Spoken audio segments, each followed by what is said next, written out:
Pepper says we are getting this laundry room back into shape today.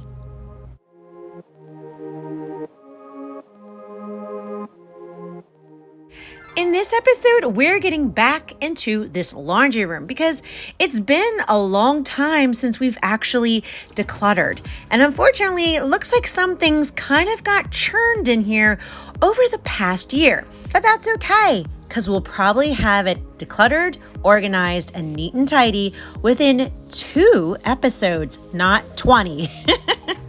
Okay, so before we dive in, I just really wanted to share my heart with everybody because I know that the laundry room, it has clutter again.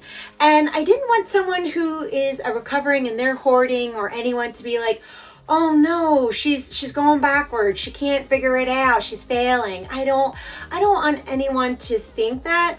What I want to continue is the theme of this is progress and not perfection. I'm recovering in a lifelong mental disorder, right? And we're going forward and we've gone leaps and bounds the past few years. But there's going to be a couple of times that maybe there's a regression or a little bit of like backpedaling, but not to the point of going completely back to where we started.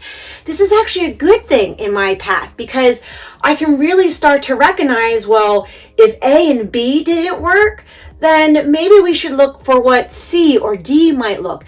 How can we fine tune this a little better to solve the problem? We have to recognize the progress that's already made because the clutter came back like in a year, where years before I would declutter an area and within 2 weeks the clutter just came right back. So the fact that I made it a year shows amazing progress, and that's what we're focusing on. We are focusing on the progress and moving forward. And I have to be honest with my emotions because I don't want to be like, see, everything's perfect and taken care of and I don't need to hold on to anything.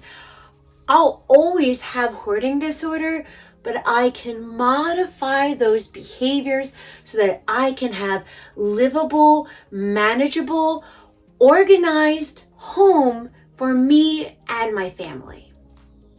So the first area we're going to work on is this spot right in front of the back door. And this is a sign of level 4 hoarding. And guess what? We're not level 4 hoarders anymore. We're like a 1-2 now. And I like to start decluttering by scanning the area and look for the easiest thing for me to declutter or put away first.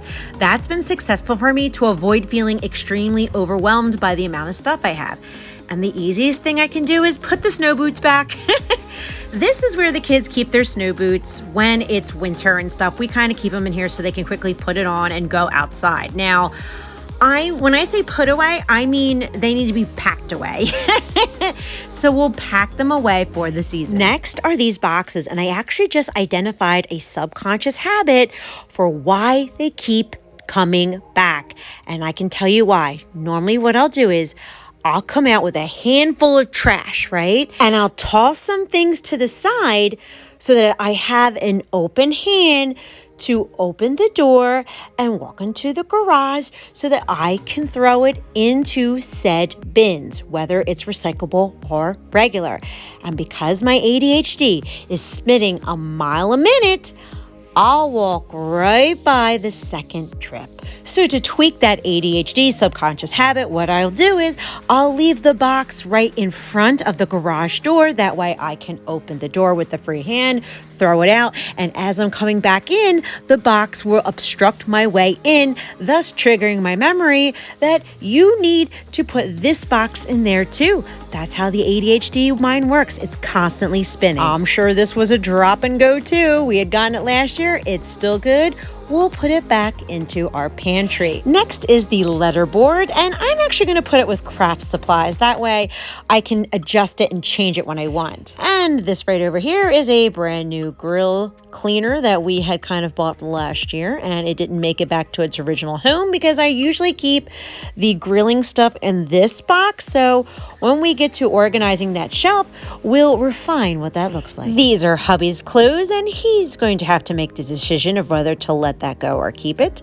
Underneath of that is some cards. Okay, cards are a little tough for old mommy here, but I actually can let go of this. This is an old math workbook. Tossy. Even some more of this schoolwork, I actually feel very good letting it go. This is a tossy too. And I have to ask this because I got this last year. We still have the tag on it. Is it an ADHD thing or is it a hoarder thing that I always keep the tags on from years on end? This blanket right here just needs to be washed and put away. We don't need it. And the box underneath of that, you know why it's there. It's not because I have a sentimental attachment. It's because I didn't follow through, but we're solving that problem now. And oh my gosh, that's from Christmas. Yeah, that didn't make it out to the trash either. We're tossing that out now. And underneath of that, guess what? We're going to let it all go. Here's the progress. Here's the recovery that we've made. Because before, I would have to touch every single thing before making a decision of letting it go. And now I can just look at the entire pile and say, tossy, bye-bye. Underneath of that is a bunch more things that we're going to be recycling and letting go of. See how fast I'm doing this? So much faster than I used to. And in this corner, you know what this is? This is an alarm for if somebody opens the back door, the alarm goes off. So we need to put that back. Next are a few of my backpacks. I am the bag lady. I have different backpacks with different things in there. And I just do this. I have a bunch of backpacks with things. And I think the reason why I do this, honestly, is because as a child, this was my only form of organization, was that I had a school backpack, and it kind of carried on through adulthood. That's just my guess. Now that this area is looking 1,000% better, let's move over here and start decluttering in this section in front of this little metal shelving unit. Now we're going to start with the wreath right here. Now I made this wreath, yes.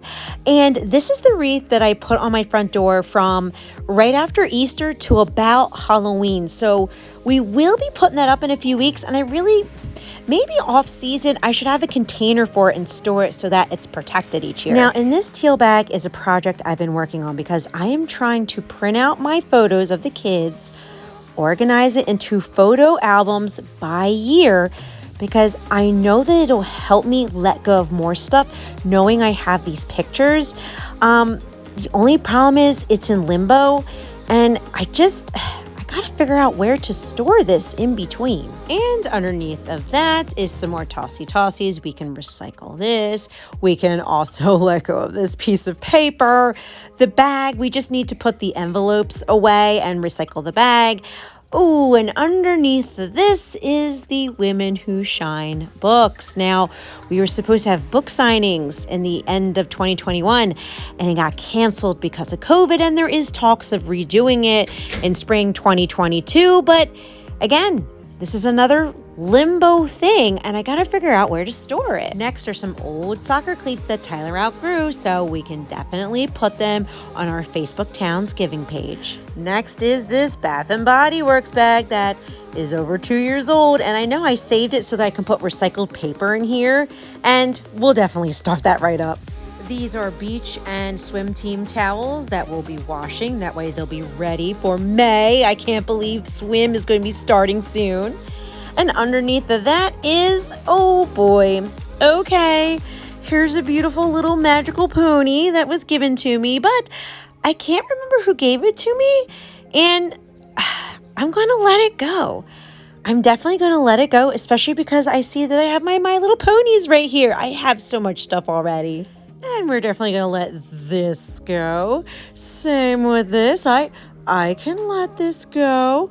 Bye-bye. And the blanket, oh, this isn't a blanket. We're going to let go of this too. There's no reason to hold on to it. Same with these plastic bags. All of this stuff is a result of me not completing taking all of the garbage out to the recycle bin in one sitting. So by me modifying that behavior and leaving some of the trash in front of that garage door will prevent a lot of this clutter from happening. These are all ADHD behaviors that are creating the clutter because I just didn't put the wrapping paper back where it belonged. And this is fabric. Now, what I'm going to do with this fabric is I'm probably going to funnel it into the craft supplies so that when we do our big KonMari on the craft supplies, I'll kind of have everything together. And as for the paper towel roll, well, Pepper says, no, we complete that task. That is a recyclable. And these Christmas crafts that you made, sure, they're cute and all, but Christmas is long gone. Just put them on your Facebook Townsgiving page and be done with them already. She also says, get rid of that bag too. Miss Pepper does not tolerate clutter. And on the metal shelving is my Christmas mask. I have to put that away. Hopefully we won't need that next year. And my fall wreath, that goes in the attic, but I really would like some kind of organizer protector while we store it up there during the summer. And these streamers belong in the birthday bin that is located in the basement. And for the shelf, I'm just loosely reorganizing it. Nothing crazy, just to make it look a little better. Because when the laundry room is done, we will start on the craft supplies and organizing it. And what I want to do is I want to take this shelf that's in the garage and replace it with this metal shelf and have some of these smaller craft supplies organized, especially the ones that we use more often. And now I get to show you my tossy pile that's so big, I have to do it in the kitchen floor. And a lot of it is trash, right? And I've recovered enough in my hoarding disorder that I can recognize that this is trash now and I can let it go. And the other part of it is that we're finishing the task now. Because of my ADHD, there was a lot of incomplete tasks with this. So those are the two disorders that we're modifying the behaviors to so that we don't have a hoarded house anymore. Another behavior I need to modify is that what do you do with the items that are in limbo that don't have a home? I'm trying to figure out how to define that a little better in the sense of the wreath, right? I gotta find a home to it, right? The project where I'm working on the photo albums, where do I keep it while it's still not completed? The books, where do I store them until we have a book signing event? I don't really have an office. And that's kind of my question is that, do you guys create homes for temporary items? And if so, what does that look like? And now we get to show you the newly cleaned out section of the laundry room. And we did it with ease this episode. That shows the incredible progress being made. And even this stuff over here, that'll be done next episode, one shot. This will be completely done. And when we focus on the progress and not the setbacks, that's when you move forward. That's when you don't quit. That's when you don't give up and you keep moving forward. And I hope that this video inspired you to declutter and clean up something today too.